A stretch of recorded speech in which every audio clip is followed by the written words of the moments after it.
How to shuffle wallpaper on iPhone. To get started, first of all go ahead and open up the Settings application on your phone. Once you're here, scroll down and tap on Wallpaper. On this page, you can choose to add a new wallpaper, customize existing ones, or select from preset options. Tap on Add New Wallpaper. Then, tap on Photo Shuffle at the top. And then, tap on Select Photos manually below. Select the photos you want from here and then tap on Add. As you can see, you can now tap to preview all the photos you selected as the wallpaper. Then, go to the bottom right corner and tap on the three dots. Here, you can choose the shuffle frequency.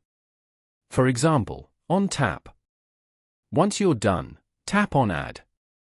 And then, tap on Set as Wallpaper Pair. Following these steps, you can easily shuffle wallpaper on iPhone.